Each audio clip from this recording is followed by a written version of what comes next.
So thank you all for joining us today for this panel discussion called I Think About Their Future All the Time, Disability, Care and Kinship in COVID-19.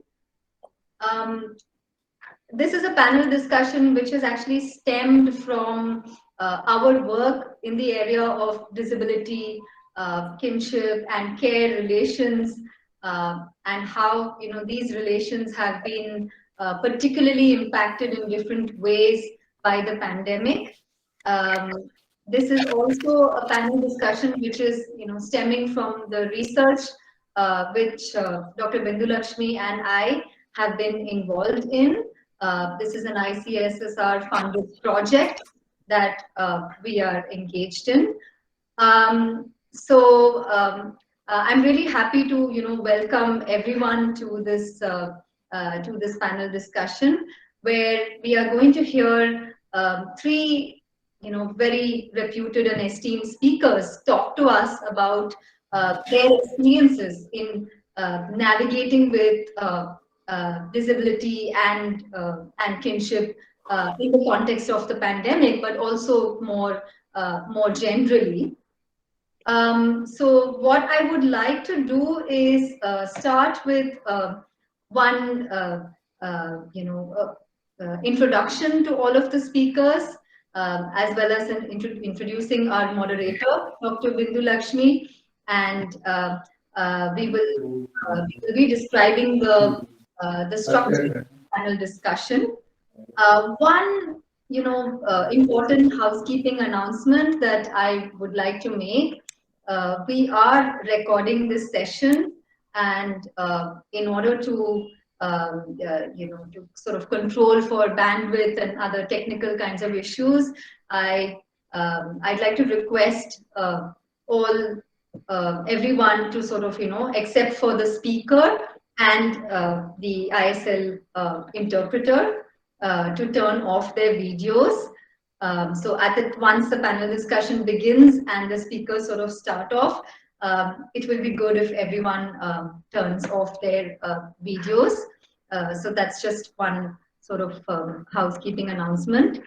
So let me just take a few minutes to introduce our speakers, to welcome them and to thank them also for taking the time out from their schedule for doing this for us.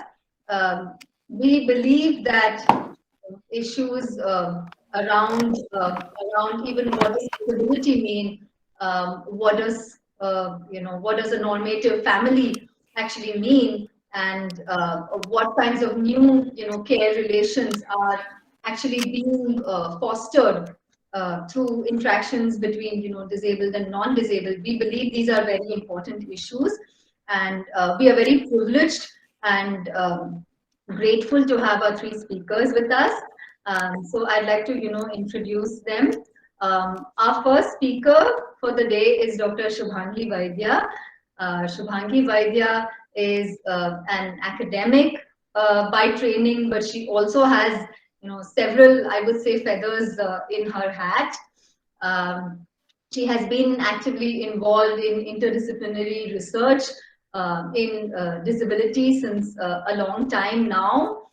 She is the author of two books, Autism and the Family in Urban India, Looking Back, Looking Forward, which is a Springer publication, and another book, Embodying Motherhood,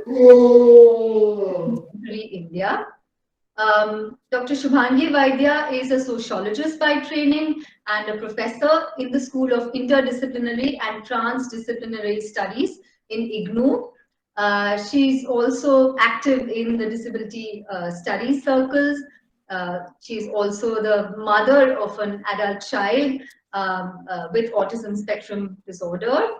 And we're really fortunate and privileged to have her with us today. Shubhangi has been active with us in conversations around disability since quite a while. So welcome, Shubhangi. Thanks for being with us today. I'd also like to welcome our other two speakers. We have with us Mary Barua. Mary Barua is the founder director of Action for Autism, National Center for Autism, and she's an activist, trainer, and consultant. Many who are, in the field of IDD or ASD will remember Mary's sort of pioneering work in raising awareness in this field. She has been actively involved in raising awareness and convincing the Indian government to include autism in the Rights of Persons with Disabilities Act. And her organization, Action for Autism, builds systematic support and understanding for the children affected, their parents, and educators. And Mary has also been actively involved in thinking about various possibilities for independent living for adults with IDD. So we're really looking forward to hearing from Mary on that. Welcome, Mary, and thank you for taking the time out to be with us. And I'd also like to introduce Parul Kumtha. Parul Kumtha is an architect by training, but again, like all of our speakers, she also wears many feathers in her cap. She's the principal architect of Nature Nurture Architects and Planners, and she's also one of the founder trustees of Forum for Autism. This is a parent support group for families of persons with autism. She's also the mother of a young adult with autism. And again, I should add that Forum for Autism became active and alive at a point in time when many would recall that the services and support for persons with intellectual and developmental disabilities was very minimal in the country. So again, this is an exceptionally important kind of resource, and so we're really looking forward to hearing from Parul as well. So thank you again for taking the time out to be with us. And I'd also like to introduce our moderator for the session, Dr. Bindu Lakshmi. Dr. Bindu Lakshmi is an associate professor and chairperson in the Advanced Center for Women's Studies in Tata Institute of Social Sciences, Mumbai. And Bindu has been working on feminist studies, feminist disability studies, and critical society, health, gender, migration, labor, range of different kinds of areas. And so we're really happy that Bindu will also be with us moderating this session. And finally, I'd like to announce that we have Indian Sign Language interpretation carried out by Alkananda Joshi, our sign language interpreter for the day. Again, thank you, Alka, for doing this for us. So without any further delay, I am really happy to welcome our first speaker for the day, Shubhangi. And before that, I think Bindu might have certain pointers to offer by way of moderation. So Bindu, can I request you to take over now? Thanks, Shubha. I hope I'm audible. Thank you. I'm quite excited to be in this panel, particularly with friends whose work I admire and who have been pioneers in disability studies, as well as providing support and care network in the context of disability. And again, thank you, Shubha, for that nice introduction. So before we start, I also wanted to say, after the panelists speak, we will take a short 5 minutes break. That would also give us necessary time perhaps to reflect, as well as time for the IS3 interpreter to take a short break from the continuous session. So on that note, let us begin. Thanks, Parul, Mary, and Shubhangi for joining us today. As I already said, I'm quite excited and overwhelmed with this task of moderating your panel. You have been pioneers in creating spaces and support structures for individuals with neurodiversity. And as of course, which stems from, as Shubha already said, from your own lived experiences, caregivers of children in autism spectrum, and also as practitioners and academicians who are critically engaging with an ableist world. So there are some broad themes which I would like you to reflect on in this panel discussion. However, let me, when I speak out these broad three thematics, however, I want to tell you that please do not limit your reflections only on those questions which I raised here. Perhaps these are related themes you might find more to reflect on, and please feel free to do so. The first question which I wanted to ask to all three panelists today would be this question on the idea of kinship. As Shubha already said, how do we reimagine kinship? I want you to reflect on from your own personal experiences of creating network and spaces outside the normative notions of kinship frames, how kinship can be reimagined, and how does that reimagination can challenge the ideology of ableism. This is one first set of theme which I want you to reflect on. A related question would be the idea of care.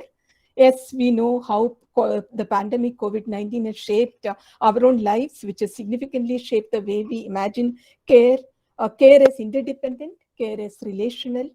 How do we understand and reimagine care and care relations in the context of pandemic? That is much more on the specific context. However, you would also reflect on a long term. How do we reimagine care in this reimagination of kinship and in the context of pandemic? What has changed? What remained the same? Do your experience with various institutions of care offer any insights on these, particularly on care and kinship, reimagining kinship frame? The third thematics, broad thematics, I also want you to reflect on this idea of time, particularly the way we imagine what might a disability futurity that challenge certain taken for granted assumptions about time in the context of disability futurity, and what is the role of pandemic here in challenging and also changing one's own experience of time and expectations of certainty and or structure. Particularly something which comes to our mind would be the impact of the announcement of a lockdown. How do we reimagine the context of time? How do we talk about certainty and structures? And while I'm specifically talking about these themes, again, I want to remind you, please don't limit your reflections only on this. There are more to it. There are more interconnected themes that would come in. And each one of you have 25 minutes to speak. And I will also keep the time. I will be, if required, I can give you the necessary warning as the closer to the time. And on that note, I would request Shubhangi to speak first, and then we can go on to Mary and Parul, if that would work.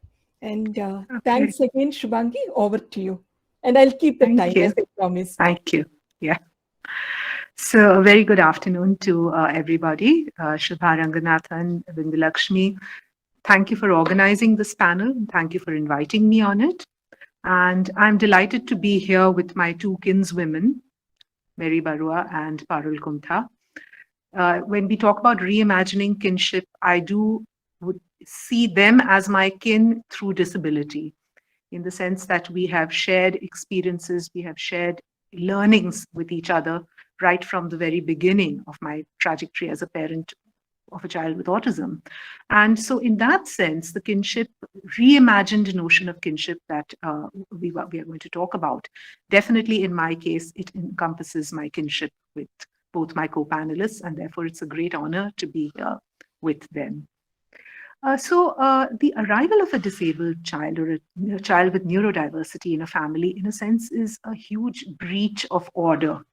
It upends our taken for granted assumptions of normalcy. It redefines roles and responsibilities. and literally throws the family into untested and uncharted territory. And in the context of a condition like autism, for instance, which challenges, with its acute challenges in the areas of language, sociality, imagination, the very qualities or the very capacities that we consider to be quintessentially human, the sensory processing difficulties that may cause episodes of profound anxiety and distress to the individual as well as the family. All these really create questions around the personhood of the individual with autism. And this is something that families have to learn to negotiate with very, very early on. They may be baffled, bewildered, have absolutely no idea of how to help their child in distress. And the kinds of situations or the kinds of episodes that frequently we have to see and which our children have to undergo, for instance, self-injurious behavior, the famous meltdowns that may happen due to sensory overload to an already overburdened, neurological system. All of these issues are really ones which force families to try to make sense of the situation, try to, in a sense, reconfigure and represent the personhood of their children to a world which really does not see them as such. So in these very, very fundamental challenges that families undergo early on, the overwhelming burden, in a sense, is placed upon the shoulders of the mother. So the gendered, dimensions of caregiving are something that all of us are familiar with. It is the woman or the mother in the family who is usually tasked with the 3 C's, cooking, cleaning, and caring. If there is a person in the family who is vulnerable, who is ill, who is dependent, it is almost inevitably upon the mother that the burden, or the woman in the family that the burden of caregiving always falls on. It's something too obvious to be stated, really, given our social context. And also, there is an extremely essentialized and reified notion of the mother, particularly in our cultural context, as this repository of unconditional care, of unending love and devotion. And the burden that this places, these essentialized notions, place a tremendous burden on the shoulders of a mother who then has to live up to those expectations. In any case, to begin with, we find that women who have given birth to children with disability are devalued. In a sense, they are seen as failed mothers.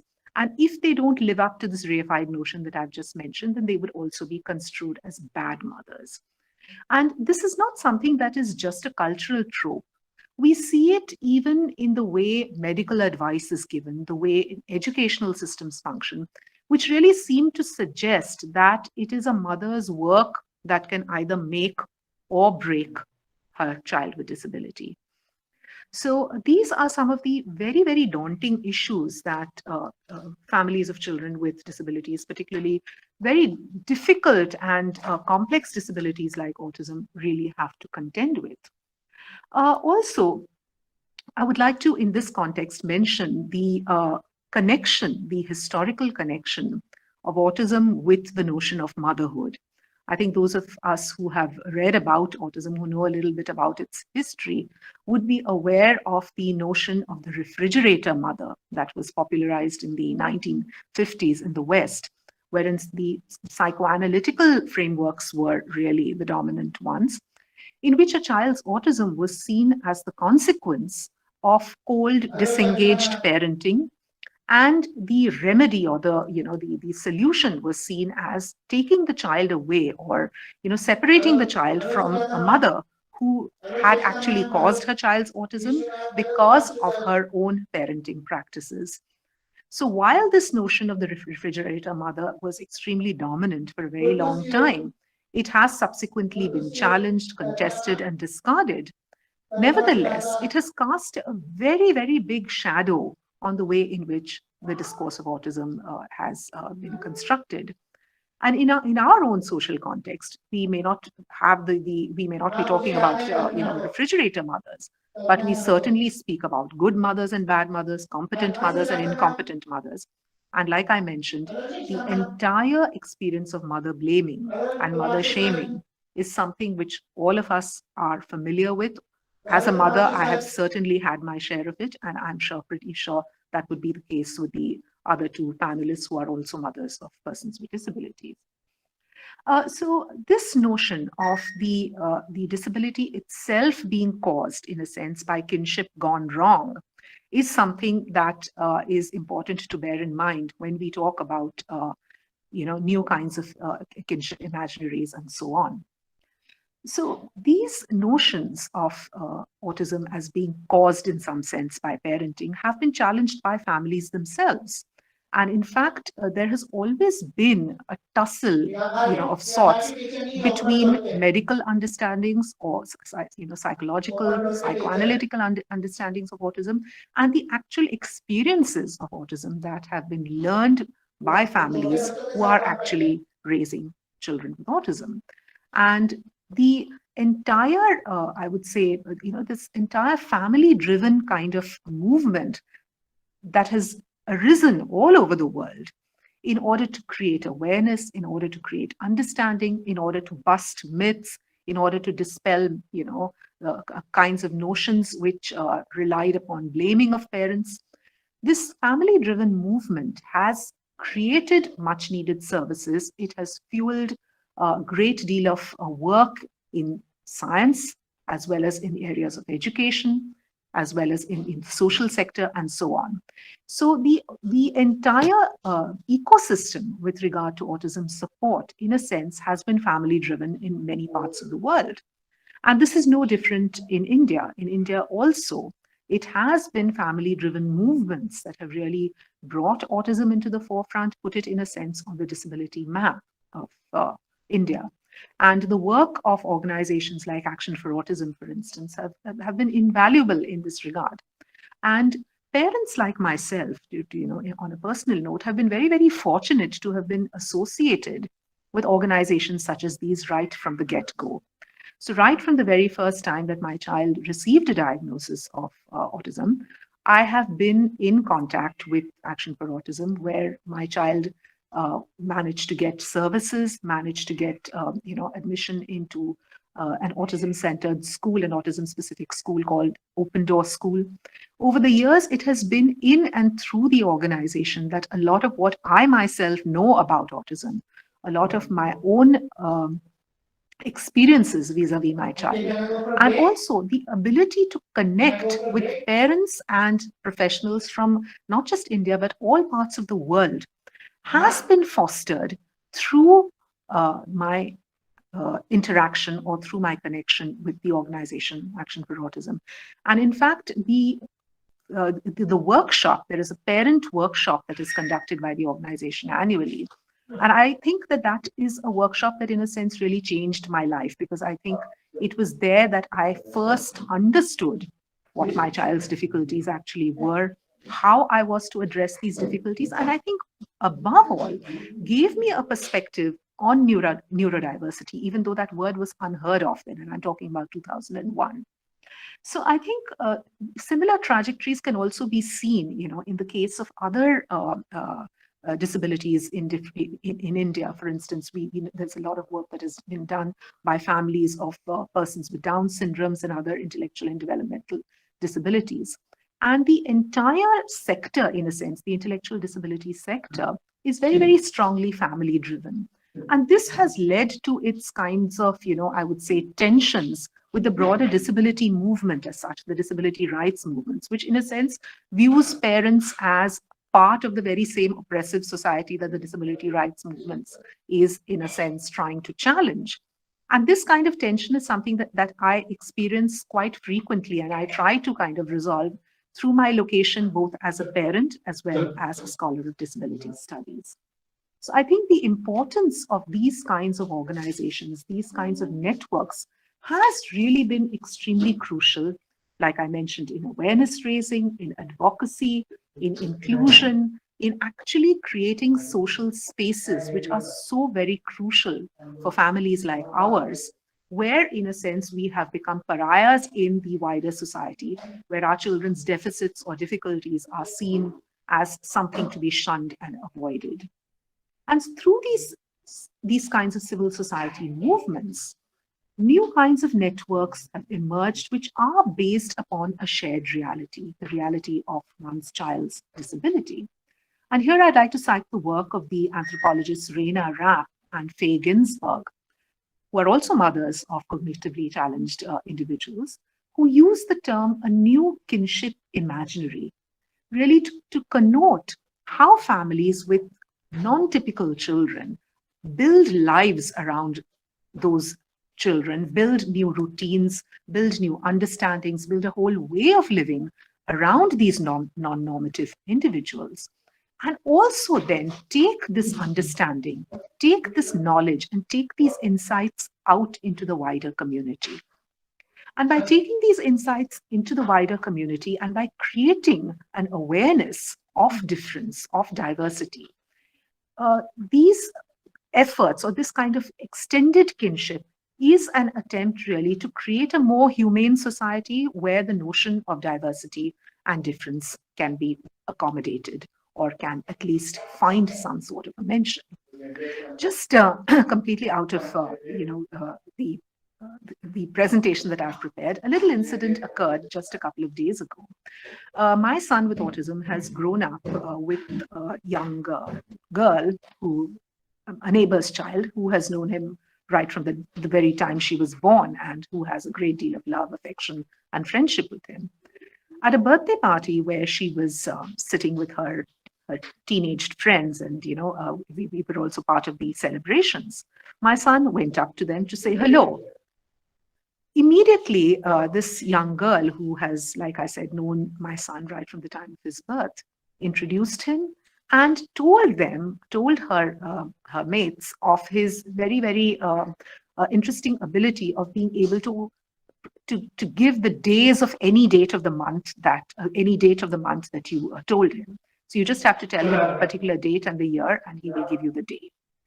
And within minutes, there was this, excited and animated kind of interaction going on, wherein my son was quizzed about, the dates of parties, the dates of celebrations, the dates, and he was, as usual, because he has that ability, he has that kind of calendrical ability, he was able to, give the correct thing, and something which excited that group of young girls tremendously.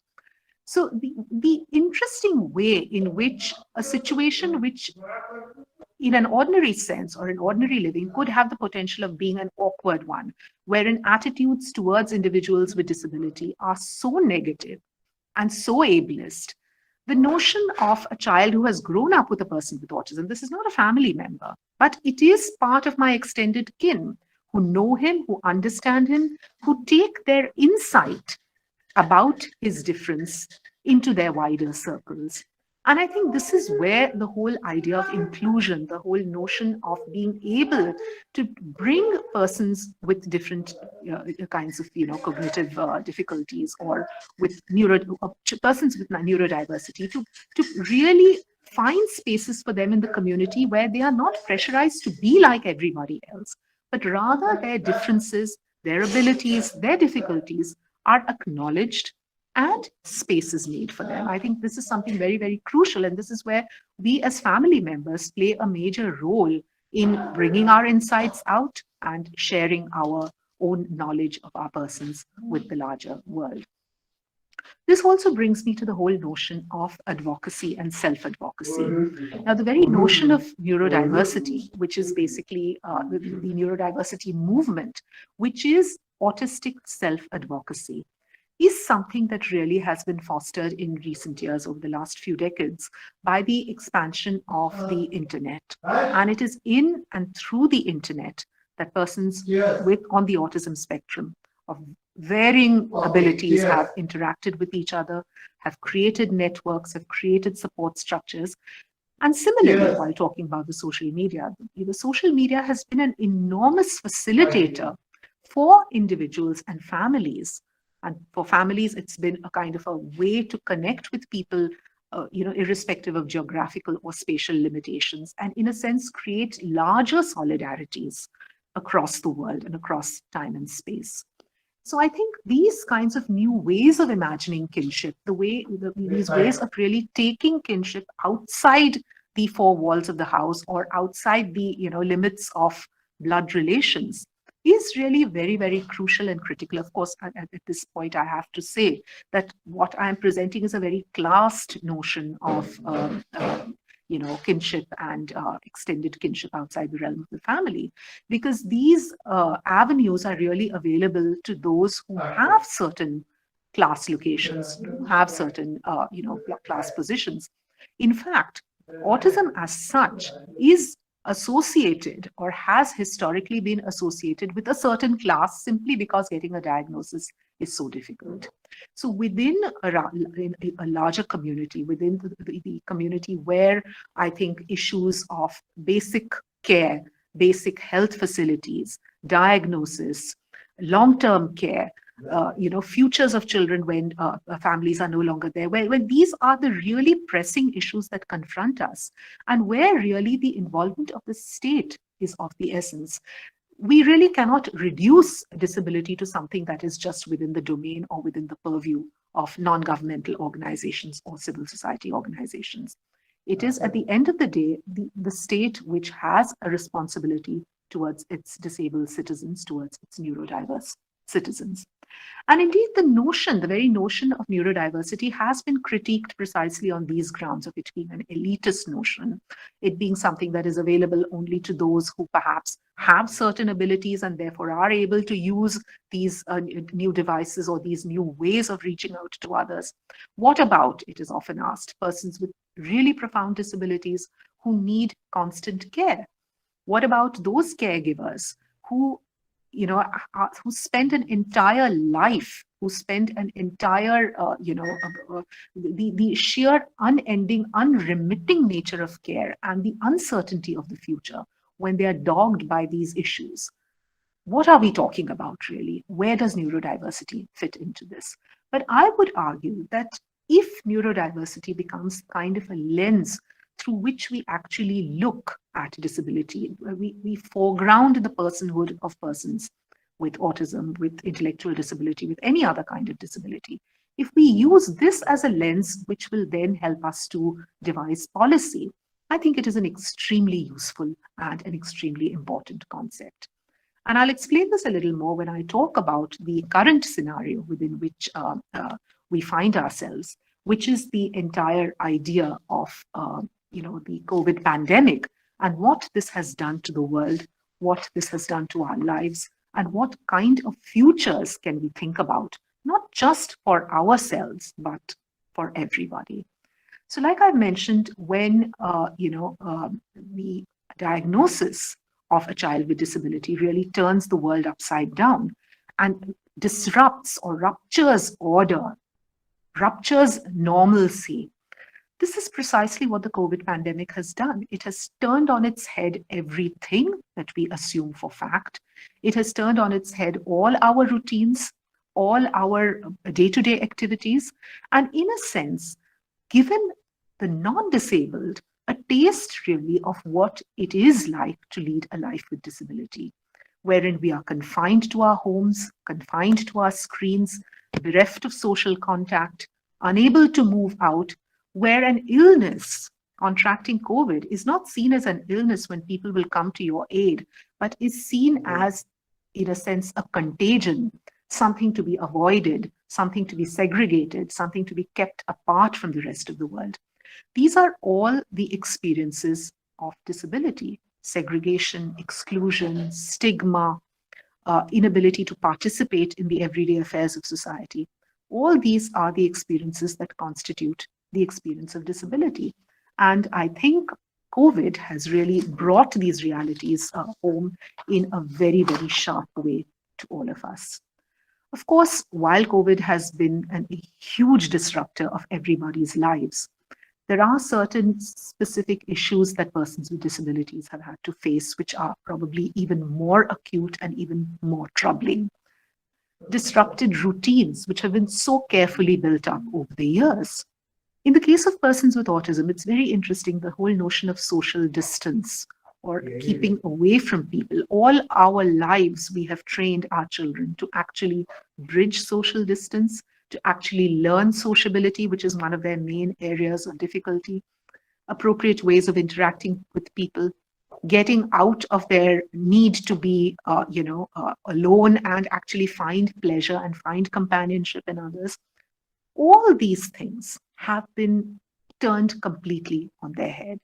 So rather now than telling a person, oh, here's so and so, say hello and shake hands, the instruction is now completely the opposite. Maintain a distance, don't shake hands, which is, of course, profoundly confusing and troubling for people for whom order, ritual, the certainty of the day-to-day routine is so very crucial and so very critical for their mental well-being. Sensory challenges have been acute at this time for many persons. Many individuals with autism, for instance, who have sensory difficulties find masking extremely difficult. And if you are not masked, you are denied your access to the outside world. Your social spaces constrict even further. And of course, like I've mentioned, the very real fear of illness, of death, of being orphaned. This we know of countless cases of individuals who have lost both parents, who have nobody to care for them, who are in a sense completely at the mercy of relatives or NGOs or civil or society at large. And this is a terrifying thought. For me, I mean, let me share. I was infected with COVID during Delhi's terrible wave in April and May, and so was my son a few days later.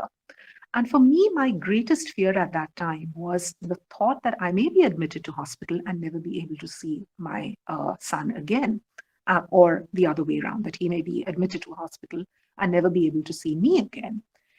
The very nature of the beast, as it were, is something that forces us to really think of what kinds of connections, what kind of relationships, what kind of larger networks we need to forge in order to protect ourselves in these kinds of absolutely unprecedented situations. And COVID really raised more questions than provided answers.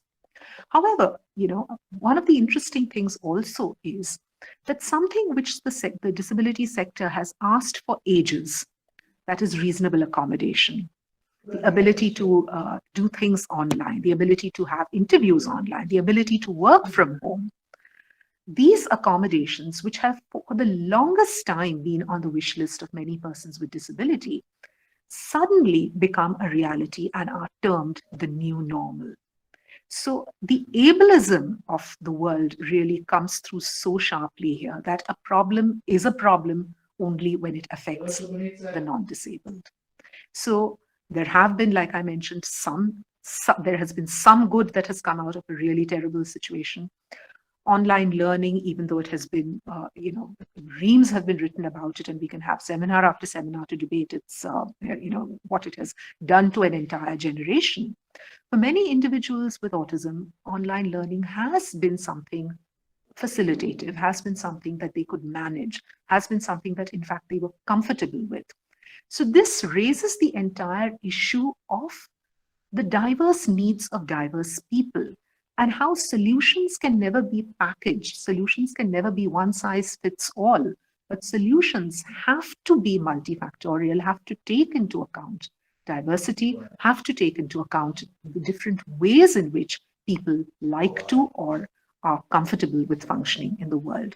So probably if this is one learning of the pandemic that carries on into the future, one could say that probably some good that may have come out of it. Sharing my own experience of Shubhangi, parent, 5 minutes? In another 2 minutes, if cool. you can. Fine. I'll wind up in 2 minutes.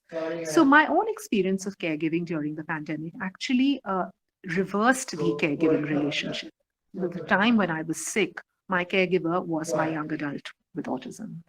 And it was during that time that certain things that we know on a theoretical level, but the fact that we have to take into account that our lives are codependent, that the caregiving relationship is never a unilateral one, that as parents age and as young adults with autism or any other disability assume more and more responsibilities within the domestic space, the caregiving that is happening in my life right now is that of a young adult caring for an aging, ill mother.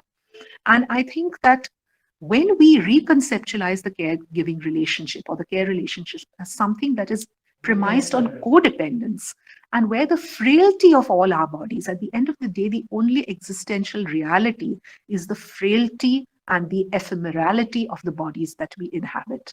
And that is a huge takeaway, and that is something that really needs to be at the heart of the systems that we build. So with that, I'll wind up, and thank you very much for giving me this opportunity to present my views. Thank you, Shubha. Thank you, Bindu. Thanks, Shubhangi, for that really important and exciting talk. I will not take much time in between. I will directly go to Mary and then come back to Parul, and then we'll bring in the discussion. Mary, over to you. Thank you, Shubha, Bindu, and Chetan and Jayaprakash for having me on this discussion, on this panel. And following Shubhangi is a tough act. And actually, I could just sign off and say she said everything that I really needed to say. But I will carry on regardless and add a few points. I want to start by mentioning, Shubhangi was talking about kinship of families who are in similar situations. And in fact, yesterday, one such kin went away, a parent went away. And after that, I got calls from quite a few other parents. And some of them were just generally to find out what had happened to the person, etc., to that parent. But for many others, the question was, what is going to happen to his son? And also, it came more because, it was like a jolt for a lot of people. When for most families of persons with disabilities, particularly disabilities that are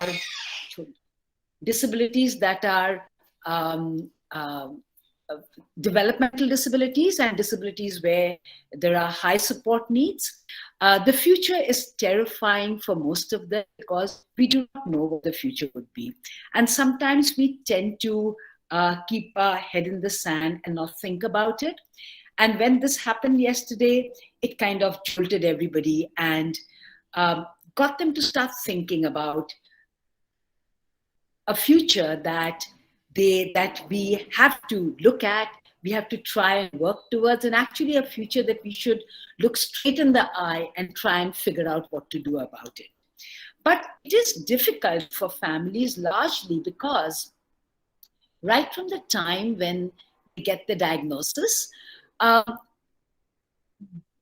given the diagnosis with the understanding that having a disability means an existence that has no future, right? I don't know the experience of currently how much that is happening. I know it is happening quite a bit. I know it happened definitely at my time, that when you're handed the diagnosis of disability, it's handed with the understanding that this is not a life worth living. This is not a life worth living. Forget about this child and go have another child. And if you were from a privileged background, in addition to that, you were told, have another child and put this child in a center, put this child in a home, forget about this child. So parents start off with this kind of being given an understanding that this is a kind of a worthless life, a life that has no value that you're dealing with, unless there is some kind of a cure, or a term that I learned a few days back, unless there is a cure or a reduction of manifestations. If there is not a reduction of manifestations, this is not something that is really worthwhile. This is kind of a lost case. So very often parents start with that. And therefore, when we think about care for persons with disabilities, it is often looked at in a kind of a condescending light, because care is something that is not only for persons with disabilities as we know it. Care is something all of us need, use, ask for on an everyday basis. But the minute it is care for somebody who is seen to have a disability, it is seen as something that is kind of less. And the other interesting thing is that care, there was a term in the concept note that you'd given that care is interdependent, and that is so true. And particularly in the sharing that Shubhangi did, that the interdependence of care is not just that we care for persons with disabilities, they also care for us. There is much that we take from them, but how much we take from them very often is determined by what our understanding of their abilities are. Because we start off with this understanding that they do not have that ability, that they cannot do things, etc. Moving a little bit to the COVID situation, during COVID, of course, it was like, and I won't go into the details of it because I think Shubhangi has explained it beautifully. It was an extremely challenging and difficult time for persons with all kinds of disabilities, even for people, say, who had a mobility condition or a disability for movement. For many of them, their lives consisted of, they led regular lives, but they had a lot of things like essentials, for instance, delivered to them at home, right? Just give me 1 minute.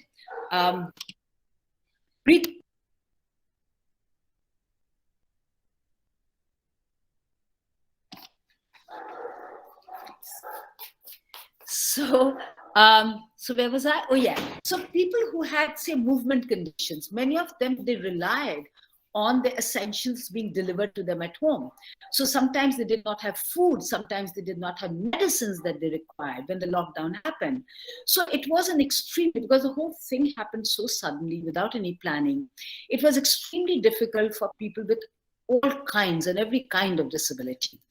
And for those who had, say, something like autism, the routines went for a six. For a lot of people, neurotypical people, for whom routines are important, it was an extremely anxiety-provoking time.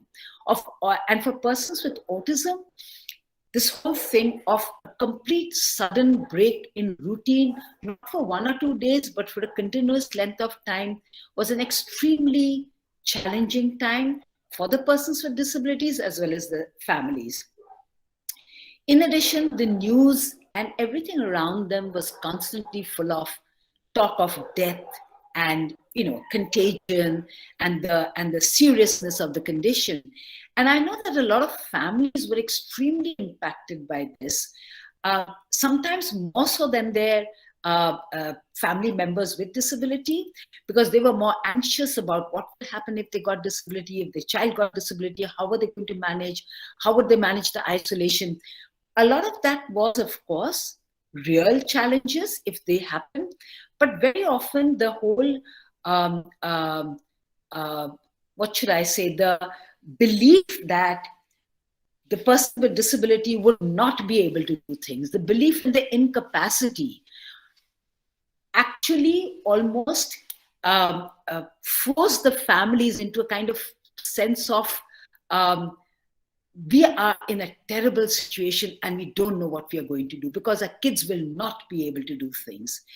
And it all came from this kind of belief that they cannot do things, they cannot take care of themselves, they will not be able to manage if something happened. And it was more the beliefs that the families had. And it's through no fault of theirs, because that is what society is constantly telling them. And I know that a lot of the webinars that I did in that period of the lockdown was all about handling questions from families who were absolutely paralyzed with fear about what would happen if COVID happened. And I will come to a little bit to that a little bit later, but I just want to touch on something that Shubhangi also spoke about. Of course, there was a lot of challenges during the COVID period. Of course, there were challenges with routines. Many of our autistic youngsters who had got jobs, had got internships, lost those, because of course they are the first who lose.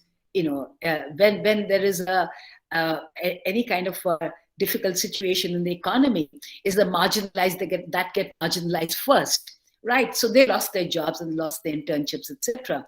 But there were, like Shubhangi said, lots and lots of positive things that also happened. For instance,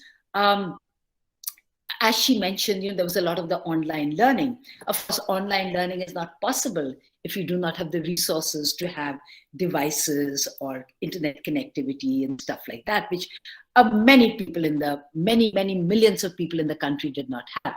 But in a small way, we had tried to support those who we work with to get those things. And we were amazed by how well we were concerned initially that perhaps autistic learners who have high support needs may not be able to do the kind of online learning that was expected. But they did it, and they did it amazingly, and they continue doing it. Of course, there were a few who found it hard to do online learning, but in our experience, they were really a small minority. It was amazing.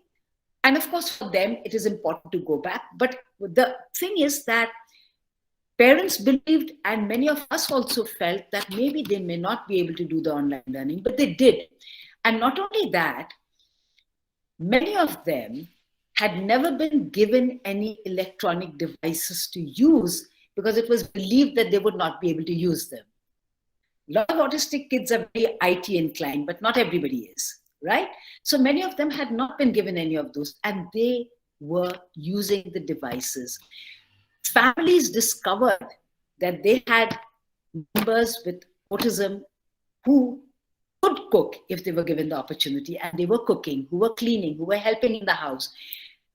This was one of the things that happened to change the family's perception. Not all families, but the families who decided to believe that the kids could do, who thought that let us or were helped to look at capacity. They could see the change that happened, that their children were able to do things that they never believed. It made them reflect on how they looked at capacity, how they looked at what their children could do. So that is one of the very important things that COVID did. I know that there are youngsters who had difficulty doing the online thing. And they will all, not what's the word? The one size does not fit everybody. But there were many who were able to learn, do, function, and surprise their families with what they could do. And one of the things that I want to really touch on here is something that happened with us at our assisted living. And we prefer to call it assisted living because, none of us are really living independently. We are interdependent. So we prefer to call it assisted living. So our assisted living, Ananda, we have people with autism staying there, as well as neurotypical people staying there. And when COVID happened, the first round of COVID, when it happened last year, we sealed the place off. We have a lot of ground, so it was easy to do that. And we sealed it off, and we made sure nobody was coming in and everybody was safe.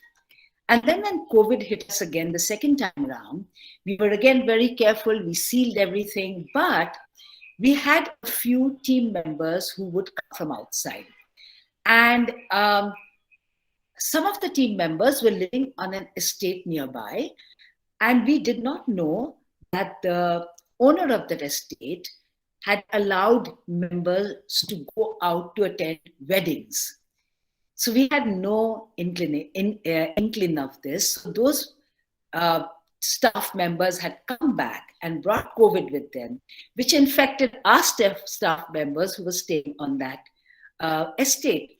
Now, we had no idea about this, but one day we found one of them coughing, and we said, if you're coughing, I think you'll have to stop coming.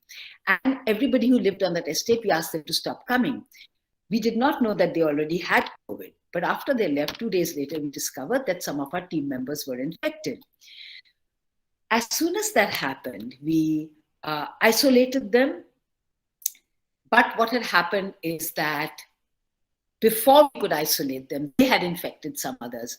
So starting in May this year to the end of June, we had 12 members at our assisted living who got COVID infections.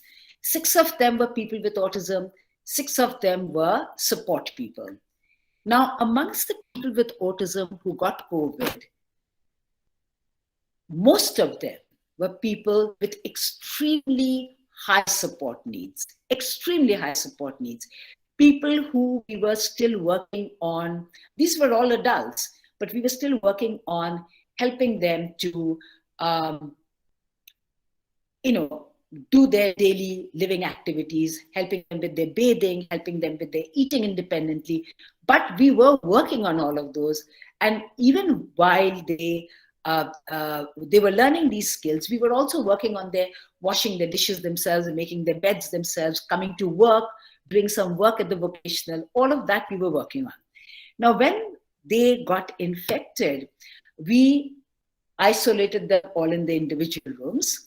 Our team members who got infected, if there were more than one who were infected, we asked them to share rooms so that it was easier to, tend to them.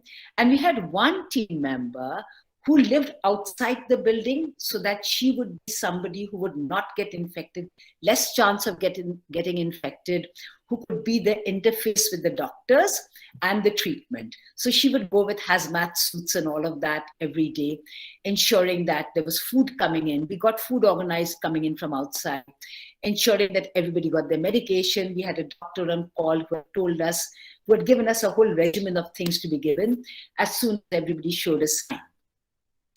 So we were able to contain it to those 12 people. But here's the interesting thing. Those individuals who had really high support needs, we had them living in their rooms for the, I think 14 days that they had to be in the room, 14 or 15 days that they were isolated. These were people with autism, all with high support needs.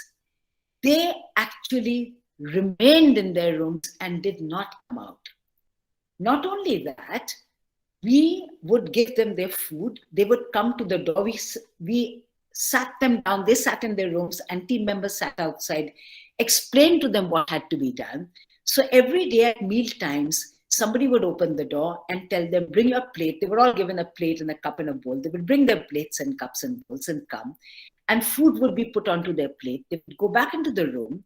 Now, while at the assisted living, we all sit around a table and eat. Some of them had come from homes where you sit on the floor on a mat and eat. Some came from homes where you sit on a bed and eat. So they ate the way they did at their homes. So somebody would sit on the floor on a mat and eat. Somebody would sit on the bed and eat. But they would all eat their food on their own. They would go into their bathrooms, wash their dishes.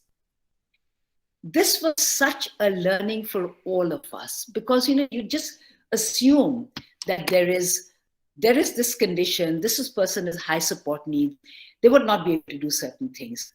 They amazed us, not only with their resilience, but with their capacity. And that was really such an amazing learning for us. And I think that what we really feel and what we believe in and what we try to get all our team members and parents to understand is something that Shubhangi talked about and something that is seen as controversial. It is this whole concept of neurodiversity. When we talk of neurodiversity, it is not saying that nobody requires support, because that seems to be the misconception that has gained ground, that when you say neurodiversity, you mean that that's a person who doesn't need any support. But that's not true at all. I'm neurotypical. I need support in a lot of things, in a great many things, right? And if as a neurotypical person, I require support, why is it that people who are neurodiverse, they don't need support? When we talk about neurodiversity, all we are saying is that these are people whose brains work differently, whose bodies work differently, they view the world differently, they sense, they perceive, they understand the world differently. Because when we bring in the concept of neurodiversity, all it does really is helps us not see people as less and more. Because that is where the problem comes from, as seeing somebody who's less, who's not good enough, and somebody who's better than everybody else. And neurodiversity brings the shift where we see people as different in different ways and not necessarily as people who do not need support. And when we when we talk about neurodiversity, the reason why it is so important also is to understand that, when we talk about, this is something a friend said, we look at biodiversity and we say biodiversity is important for the world. Why cannot we accept that there could be neurodiversity among human beings? And that is so true. And all that neurodiversity requires is, rather than looking at somebody as less, what is it that we can do to the environment? What can we change in the environment so that it makes it easier for a person to function? And I think the difficulty that comes with accepting the concept of neurodiversity for, say, people with autism is from the very invisibility of that condition, where you cannot see what is different about that person, of seeing that person as someone who seems like okay, and therefore perhaps deliberately being difficult, deliberately having a meltdown, being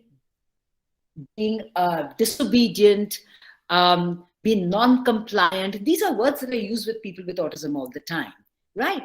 Now, we saw somebody coming towards me who is not able to see, and I see there is a table in the way, I will instantly move it away. I will instantly say, let me move it out of the way, make it easier for that person. When we look at neurodiversity, that is essentially all we have to do. Not only move the barriers out of the way, rather I would keep my house in a way so that the non-seeing person does not need to have somebody around who constantly moves things out of the way. That the house is such that the non-seeing person can move around without needing to have somebody moving things out of the way. That is what neurodiversity is all about. It asks for a world where you provide the supports in the environment that would make it possible for people who are neurodiverse to be able to function. It's like, if I'm looking at my plants here and I'm thinking, when one of my plant has a difficulty, I don't say, oh, this plant is bad and I chuck it away. I do something about the soil. I make sure I check to see what is it that I have not done to the plant, or what is it that I've done to the plant, which is the reason why. It's a very silly example to give, analogy to give, but it's really like that. I check to see what can I do to the pot to ensure that this plant flourishes. And that is really, I think, what neurodiversity is about. And I think I'll end there. Thank you.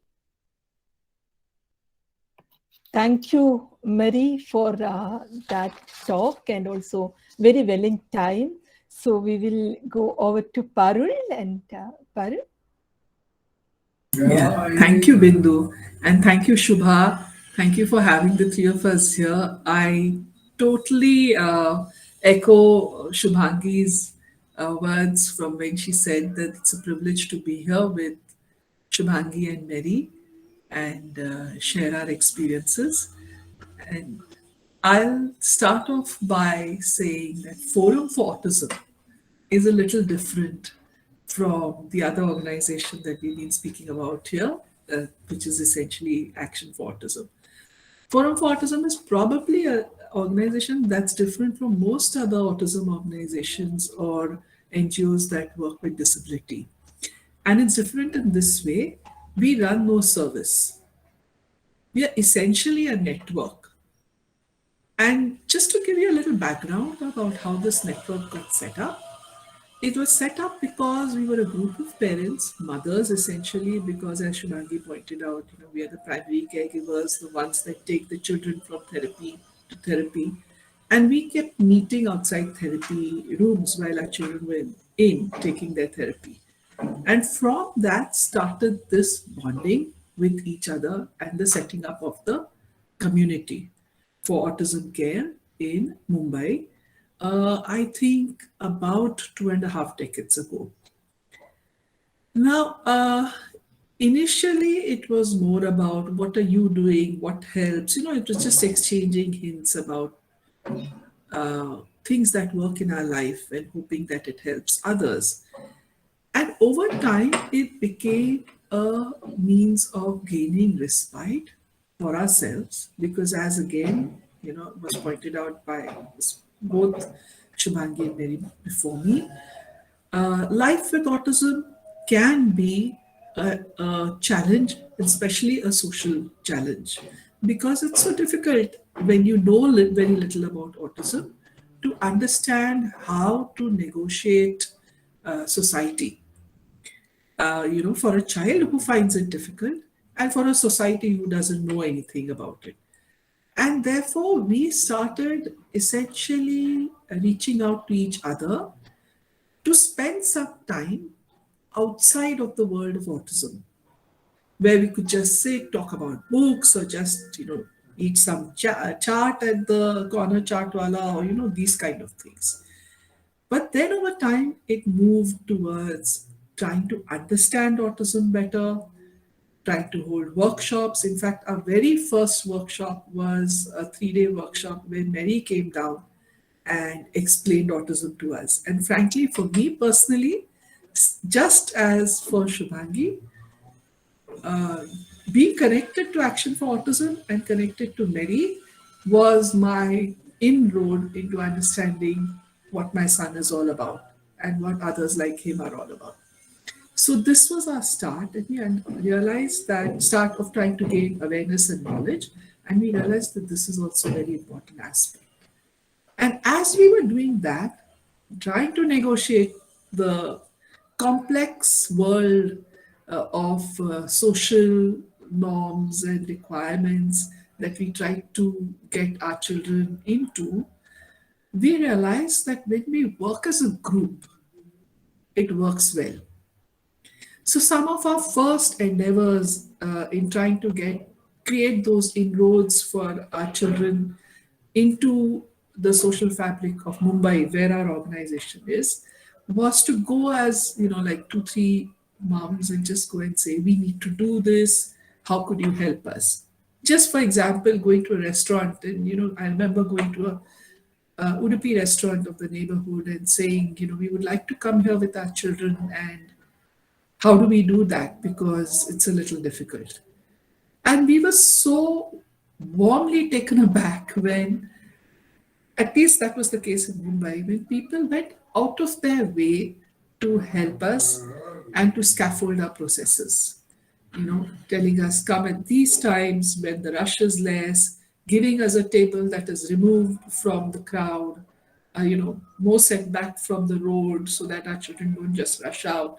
And, all these small ways in which they took care of our needs. And so, just to explain to you, we had awareness happening, we had knowledge being, growing on what autism is. And at the same time, we were negotiating the minefields of society for our children with autism through collaborative and joint efforts wherever we could find them. In this process, we realized, because we think of advocacy as, when a person speaks for themselves and a person knows what their rights are. But one thing we realized very early on in our journey with advocacy and making advocates of our children was just being out there makes our child an advocate. So we realize our children have to be in all spheres of society so that society understands what autism looks like in all spheres. Then whether it's a social occasion, or whether it's a museum, or if it's it's an art gallery, or it's a circus, or it's a play, or it's a garden, or whatever the case may be.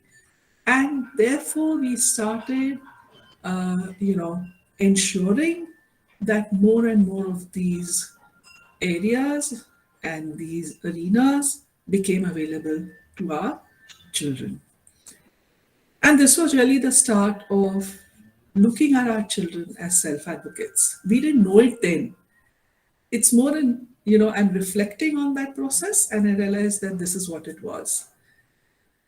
And today we are at a point where really we are seeing and realizing that there needs to be a shift of focus from looking at the needs of families and the needs of parents to looking at the needs of our persons with autism. essentially to take a backseat and to ensure that they are at the fore and center of what Forum for Autism stands for. And that's really quite a challenge because it's a shift in the way you think, really. Because if you even speak to any groups of people, and that's also something that Shubhangi had mentioned in her talk, that in the disability groups, person in groups where persons with disabilities speak for themselves, their lives are so vibrant. And today we are at a point where we as parents realize, yes, the time has arisen. Our kids have grown into adults, have found their way in their position in different spheres, and are capable of speaking for themselves, not just being as they are. So this shift is happening. I mean, I don't know if my words are making clear what I'm trying to convey, but this shift is happening in our minds and in our hearts and also in our actions at Forum for Autism. One way in which the shift can be seen as manifested is in the way the whole COVID situation happened for many families. In this, I would like to share, of course, my personal experiences and also something that we did at Forum for Autism. So, of course, like all families and everybody, and certainly families with persons with disabilities, there was this whole terror about what happens if somebody in the family, or worse still, the person with disability gets COVID, and how does the care then unfold?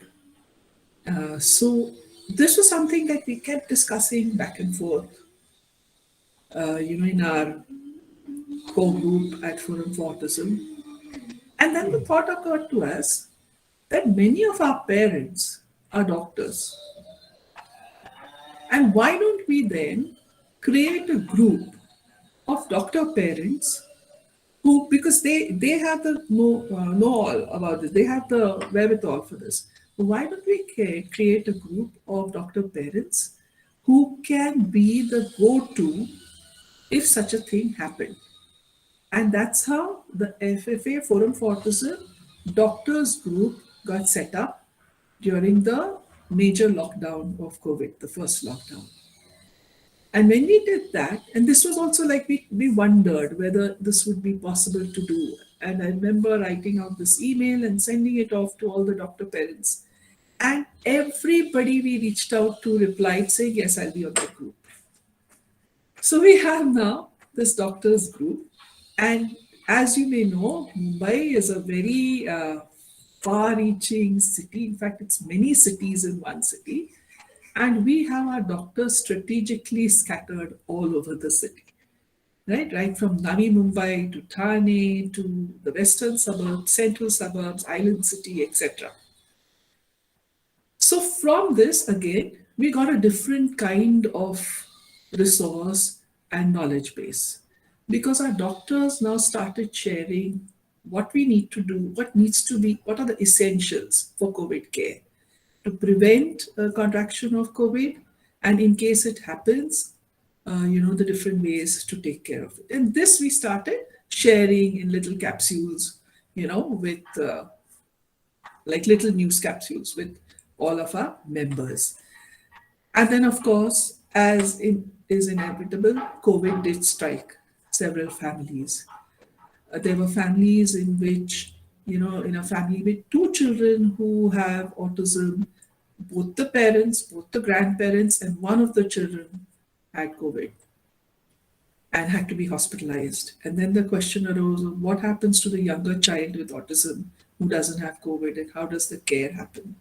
But because we had this group, the doctors group, it was possible for our doctors who were parents to reach out to other doctors, the doctors who were taking care of such families, and explain the situation to them, and work out situations of maybe home quarantine or hospitalization of even the uninfected person in a unit close enough so that the person is not totally removed from the family. There were many such permutation combinations that were worked out. uh, Nuclear families who stayed in Mumbai with their immediate family support in some other state who came down with COVID, both the parents down with COVID, could be advised on how you can take care of yourselves with home quarantine. And here is the interesting thing: when a support system happens, through persons who know what it is to live with a disability. When our doctors thought of care for families with COVID, they thought of even the smallest things. Can we arrange a dabba service that goes to the family? It's not just about medication. It's not just about your oxygen levels. It's also about all of these things. Maybe it's best to work with paper plates. What happens to the washing of clothes if your fever is too high? And all such small things got spoken about, discussed, and solved. And then, in the background of this knowledge base, both my husband and I got COVID at different times. He in the October of the first year, and I in the April of the next year. And by then, enough knowledge base was created for my son to understand what COVID is, what it is to wear masks, what quarantine means, what isolation is all about. Why is it that one of his parents has to live in another space? Of course, it has to be said that we had the privilege to be able to just move across the landing to independent living situation so that he could see us and know that we are there. There was all the knowledge that we had gathered over the years through workshops, through interactions and guidance from persons who taught us about autism, like Mary, like Action for Autism, and so many others. So we had all, the quarantine days marked out on a calendar. So my son knew exactly, how many days are done and how many days are left. It was a way of addressing anxiety levels for both us and for him. And this is not just like my story, it's what happened with so many families, not just in Bombay, I'm pretty certain in other parts of India too.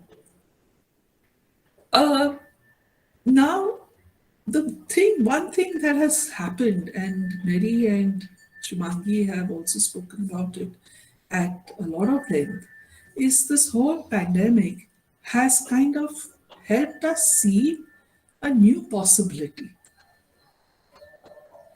A new possibility of, how learning could happen, how employment could happen, how interactions could happen.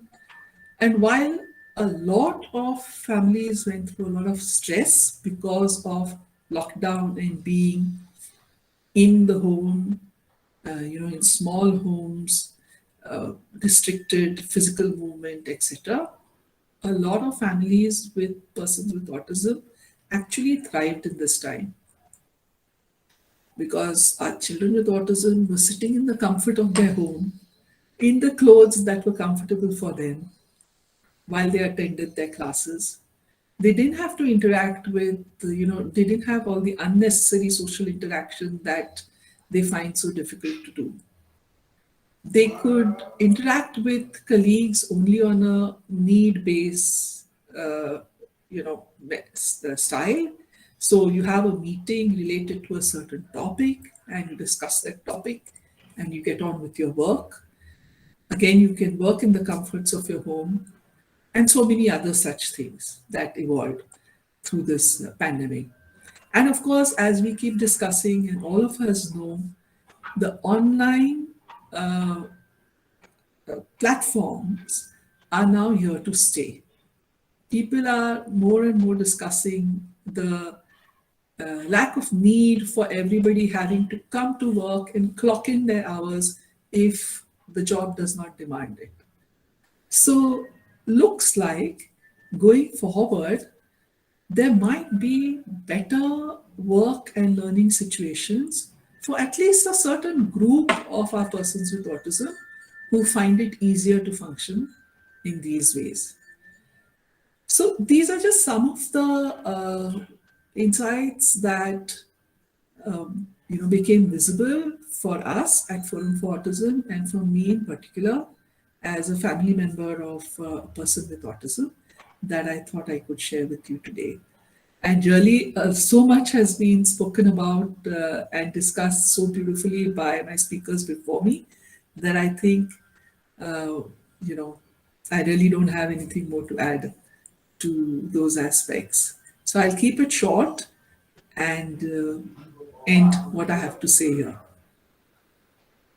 Thank you, Parul, for that.